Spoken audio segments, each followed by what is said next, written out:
Hello everyone, welcome to my channel. I am Saurabh Popse, the first year MBBS student at GMS Nagpur. तो अभी आपके NEET के exam के लिए hardly 20 days बचे हैं। तो इन 20 डेज में आपको एक स्पेसिफिक वे में स्टडी करनी चाहिए।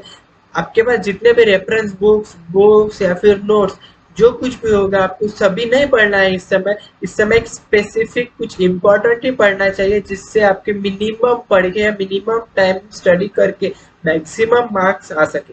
तो इस वीडियो में हम स्पेशली केमिस्ट्री सब्जेक्ट के बारे में बात करते हैं कि केमिस्ट्री के एवरी चैप्टर को किस तरह पढ़ना चाहिए, किस चैप्टर के एनसीईआरटी पढ़नी चाहिए या नहीं पढ़नी चाहिए, जिससे आपको नीट के एग्जाम या फिर केमिस्ट्री में मार्क्स इंप्रूव हो सके। तो लेट्स स्टार्ट द वीडियो। तो केमिस्ट्री को हम 3 पार्ट में डिवाइड करते हैं, physical chemistry, inorganic chemistry and organic chemistry. तो सबसे पहले फिजिकल केमिस्ट्री के बारे में बात करते हैं।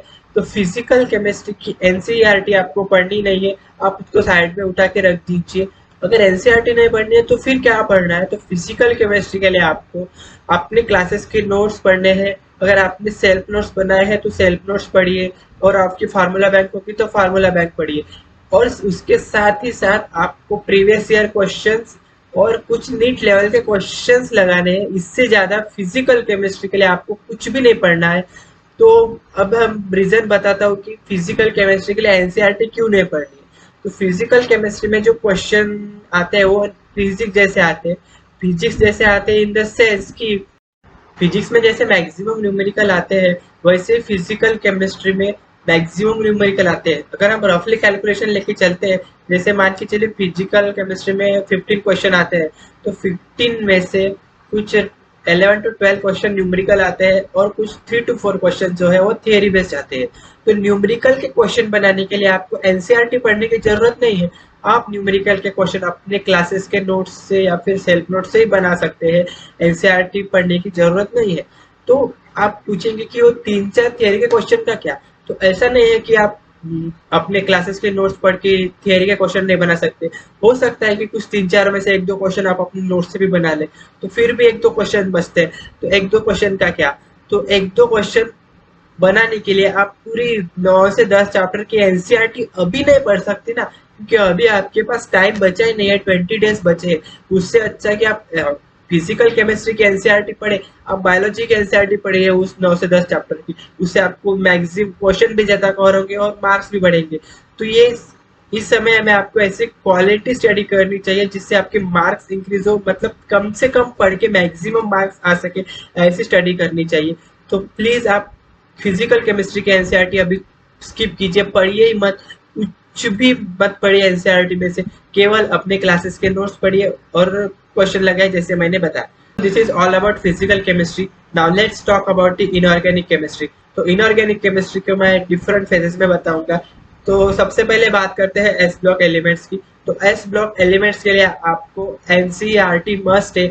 आप जैसे आप बायोलॉजी की एनसीईआरटी पढ़ते हैं ना, वैसे ही आपको एस ब्लॉक के लिए एनसीईआरटी पढ़नी है, क्योंकि यहाँ पे क्वेश्चन कैसे भी आ सकते हैं, किसी भी लाइन से पूछे जाते हैं। पिछले 2-3 सालों का ट्रेंड ये आ रहा है कि वो किसी भी लाइन से कैसे भी एस ब्लॉक से क्वेश्चन पूछते हैं। आप देख सकते हैं पीवाईक्यू। तो एस ब्लॉक के जो ग्रुप 1 ग्रुप 2 दोनों भी एकदम अच्छे से उन दोनों की एनसीईआरटी को कवर कीजिए, और साथ ही साथ पीवाईक्यू भी लगाइए। उसके पीवाईक्यू आपको केमिस्ट्री के किसी भी चैप्टर के पीवाईक्यू स्किप नहीं करने हैं, क्योंकि मैक्सिमम पीवाईक्यू जो है वो रिपीट होते हैं। केवल केमिस्ट्री के रिपीट होते हैं, बायोलॉजी के नहीं होते उतने, लेकिन केमिस्ट्री को रिपीट होते हैं, तो उसको स्किप मत कीजिए। और एस ब्लॉक के लिए आपको एनसीईआरटी में फोकस रहना है। अगर सेल्फ नोट्स बनाए होंगे तो सेल्फ नोट्स पढ़िए, साथ ही एनसीईआरटी भी पढ़िए, एनसीईआरटी को स्किप मत कीजिए। करते हैं पी ब्लॉक एलिमेंट्स की। तो पी ब्लॉक एलिमेंट्स के लिए आपको एनसीईआरटी तो पढ़नी है, मतलब एस ब्लॉक की जैसे आप पढ़ रहे थे वैसे डिटेल में नहीं पढ़नी है। कुछ इम्पोर्टेंट पढ़ना है। इम्पोर्टेंट पढ़ना है मतलब कैसे पढ़ना है? जैसे मान के चलिए फिजिकल प्रॉपर्टीज दी हुई है किसी ग्रुप में, तो फिजिकल प्रॉपर्टीज पढ़िए, उसका ऑर्डर अच्छे से याद कीजिए। कोई एलिमेंट्स दिया होगा जैसे नाइट्रोजन है, तो नाइट्रोजन एलिमेंट्स के इंपॉर्टेंट पॉइंट पढ़िए, उसकी प्रिपरेशन कैसे होती है, वो कहाँ से मिलता है, फिर उसके रिएक्शंस क्या है और उसके यूजेस क्या है, कितना इंपॉर्टेंट पढ़िए। अगर रिएक्शन में कुछ इंपॉर्टेंट दिया होगा, टेम्परेचर वगैरह, उतनी पढ़ने की जरूरत नहीं है, उतना पूछते नहीं है उसमें सारे। और पी ब्लॉक में जो स्ट्रक्चर दिए हैं, जो टेबल्स बनाए हुए हैं, वो सारे इंपॉर्टेंट है। कुछ भी स्ट्रक्चर या टेबल एनसीईआरटी में से आप स्किप मत कीजिए, वो बहुत इंपॉर्टेंट है। और एनसीईआरटी पढ़ने के साथ साथ आपके अगर सेल्फ नोट्स होंगे तो और भी अच्छा है, सेल्फ नोट्स से भी पढ़िए और साथ ही साथ पीवाईक्यूज तो है ही। तो अब बात करते हैं D and F block elements के लिए। तो D and F block elements के लिए आपको एनसीईआरटी पढ़ने की जरूरत नहीं है। कुछ जो K2CR2 और O7 और KMNO4 जो दिए ना, बस उसकी एनसीईआरटी पढ़िए, इंपॉर्टेंट है। और साथ में कुछ एनसीईआरटी पढ़ने की जरूरत नहीं है। जो पीवाईक्यूज है, आप पीवाईक्यूज देखिए, टी एंड ए ब्लॉक के पीवाईक्यूज में जिस टॉपिक से क्वेश्चन आए हैं उस टॉपिक के एनसीईआरटी के इंपॉर्टेंट पॉइंट पढ़िए। वही क्वेश्चन रिपीट होंगे बार बार, कुछ नया नहीं पूछने वाला डी ब्लॉक और एफ ब्लॉक में। और डी एफ ब्लॉक के साथ जो कोऑर्डिनेशन केमिस्ट्री है, वो तीनों में भी जो क्वेश्चन आते हैं वो एप्लीकेशन बेस्ड क्वेश्चन आते हैं, वहां पे लाइन से उठा के क्वेश्चन नहीं डाले जाते। इसीलिए आप एनसीईआरटी अगर नहीं पढ़ेंगे तो चल जाएगा, लेकिन अपने नोट्स पढ़िए क्लासेस के, साथ ही साथ क्वेश्चन मैक्सिमम प्रैक्टिस कीजिए, खासकर कोऑर्डिनेशन केमिस्ट्री की, क्योंकि वहां पे एप्लीकेशन बेस्ड क्वेश्चन बहुत आते हैं। आइसोमेरिज्म पे हो गया या फिर सीएफटी, वीपीटी, इन सभी क्वेश्चन आते हैं, इंपॉर्टेंट है। एनसीईआरटी नहीं पढ़ेंगे तो चलेगा, लेकिन नोट्स पढ़िए, क्लासेस के नोट्स होंगे या फिर सेल्फ नोट्स होंगे तो पढ़िए, साथ ही साथ पीआईक्यू भी लगाइए। So this is all about D and F block and coordination chemistry. तो इनऑर्गेनिक केमिस्ट्री में अब बचता है chemical bonding and periodic properties. तो केमिकल बॉन्डिंग मोस्ट इंपॉर्टेंट है आपकी पूरी इनऑर्गेनिक केमिस्ट्री को समझने के लिए या फिर इनऑर्गेनिक केमिस्ट्री में मार्क्स लाने के लिए। तो केमिकल बॉन्डिंग को स्किप मत कीजिए, आपने अभी तक बहुत अच्छे से पढ़ा होगा, तो उसको जितना ज्यादा हो सके उतना कंसेप्ट क्लियर कीजिए, क्वेश्चन मैक्सिमम प्रैक्टिस कीजिए। अगर एनसीईआरटी नहीं, अगर आपने सेल्फ नोट्स बनाए हैं तो सेल्फ नोट्स पढ़िए, अगर क्लासेस के नोट्स है तो क्लासेस के नोट्स पढ़िए। वहाँ पे एनसीईआरटी पढ़ने की जरूरत नहीं है, लेकिन कंसेप्ट क्लियर करने का ट्राई कीजिए। जैसे मॉलिक्यूलर ऑर्बिटल थ्योरी है, वीबीटी है, फजान्स रूल, जो कुछ भी आपको केमिकल बॉन्डिंग में कंसेप्ट दिए हैं सभी कंसेप्ट क्लियर कीजिए। और साथ ही पीरियोडिक प्रॉपर्टीज में जो है वो इम्पोर्टेंट, ज्यादा कुछ उसमें पूछते नहीं, जो इम्पोर्टेंट है वो पढ़िए। जैसे ऑर्डर का कुछ एक्सेप्शन दिए हैं, एटॉमिक रेडियस, एरोशन, एंथैल्पी, इन सभी ऑर्डर के कुछ एक्सेप्शन है, तो एक्सेप्शन याद रखिए एंड दैट्स ऑल। तो अब हम बात करते हैं ऑर्गेनिक केमिस्ट्री के बारे में। तो ऑर्गेनिक केमिस्ट्री में सबसे पहले आता है जीओसी। तो जीओसी के बारे में बाद में बात करते हैं, सबसे पहले आते हैं हाइड्रोकार्बन के ऊपर। तो हाइड्रोकार्बन जो है वो मोस्ट इंपॉर्टेंट है आपकी जीओसी या ऑर्गेनिक केमिस्ट्री को समझने के लिए या फिर उसका क्वेश्चन करने के लिए। तो हाइड्रोकार्बन की एनसीईआरटी आप स्किप मत कीजिए। एनसीईआरटी में जो भी टॉपिक्स है वो टॉपिक्स को आप या तो एनसीईआरटी से पढ़िए या फिर आपके नोट से उन नोट से पढ़िए, लेकिन जितने भी रिएक्शंस जो कुछ दिया है वो पूरा पढ़िए, आप स्किप मत कीजिए। पूरा पढ़ना है मतलब कैसे पढ़ना है, जैसे अल्केन है, अल्केन का स्ट्रक्चर, ऑर्डर वगैरह जो कुछ दिया है वो पढ़िए। उसके बाद आते हैं अल्केन्स के प्रिपरेशन में, प्रिपरेशन पूरा पढ़ने के होना चाहिए, जितने भी रिएक्शन दिए सभी रिएक्शन, उनके chemical properties, physical properties, alkyne का भी वैसे, अल्काइन का भी वैसे, और बेंजीन जो है वैसे, तीनों का भी मैक्सिमम पढ़ना है, क्योंकि इनका जो है वो रेफरेंस लेके आगे क्वेश्चन बनते हैं। जैसे हेलो अल्केन हो गया, अल्कोहल, कार्बोक्सिलिक एसिड, जितने कुछ भी है वो हाइड्रोकार्बन्स का रेफरेंस लेके आगे क्वेश्चन बनते हैं। तो इसको स्किप मत कीजिए, इसके एनसीईआरटी भी पढ़िए। बात करते हैं haloalkanes, alcohol, phenol ether, carbonyl compounds जैसे अल्डिहाइड एंड कीटोन, ये तीनों चैप्टर की स्टडी कैसे करनी है, इन तीनों को पढ़ने के लिए एक सिंपल या स्पेसिफिक वे है।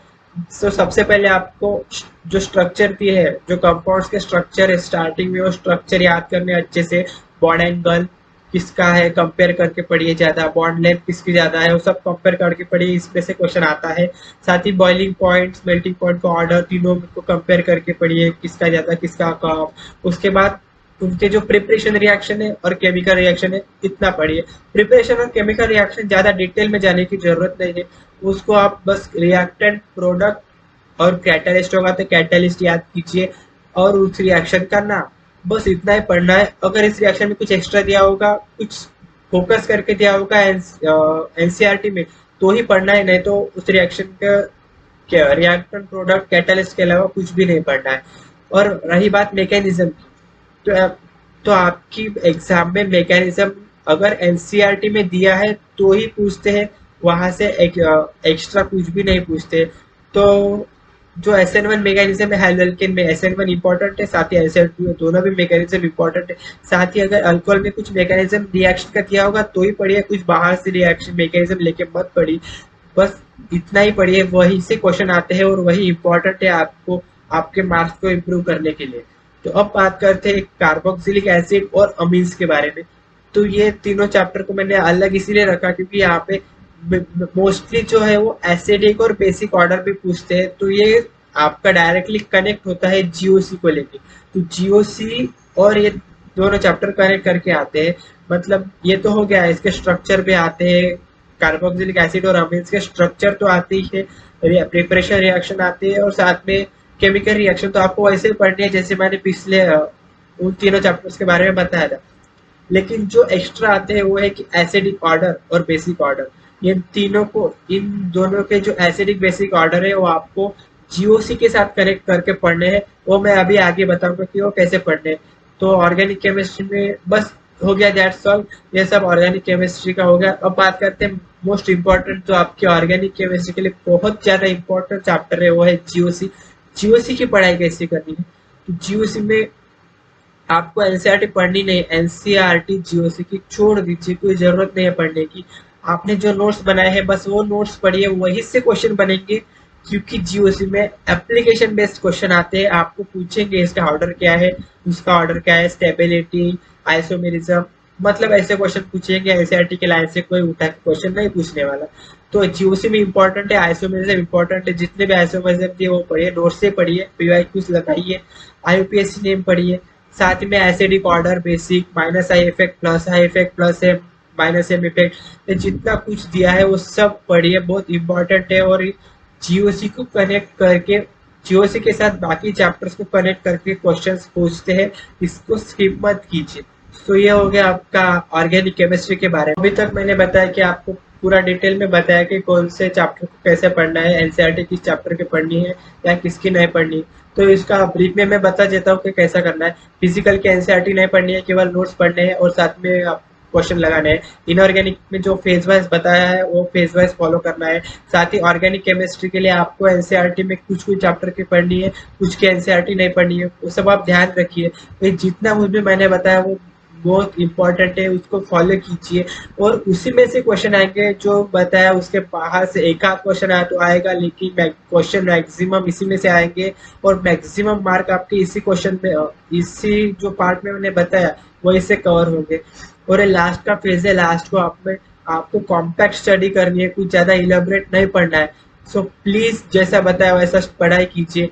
और आगे आने वाली वीडियोस में मैं आपको बताऊंगा कि बायोलॉजी को कैसे पढ़ना है, या मैक्सिमम टाइम आपको किस सब्जेक्ट के लिए देना है, या फिर फिजिक्स की स्टडी कैसे करनी है। So stay tune for the next videos. And if you really like this video, please hit the like button and comment if you want a video and any special topic, or if you have any doubt in this video then please comment below and subscribe to this channel. Thank you very much.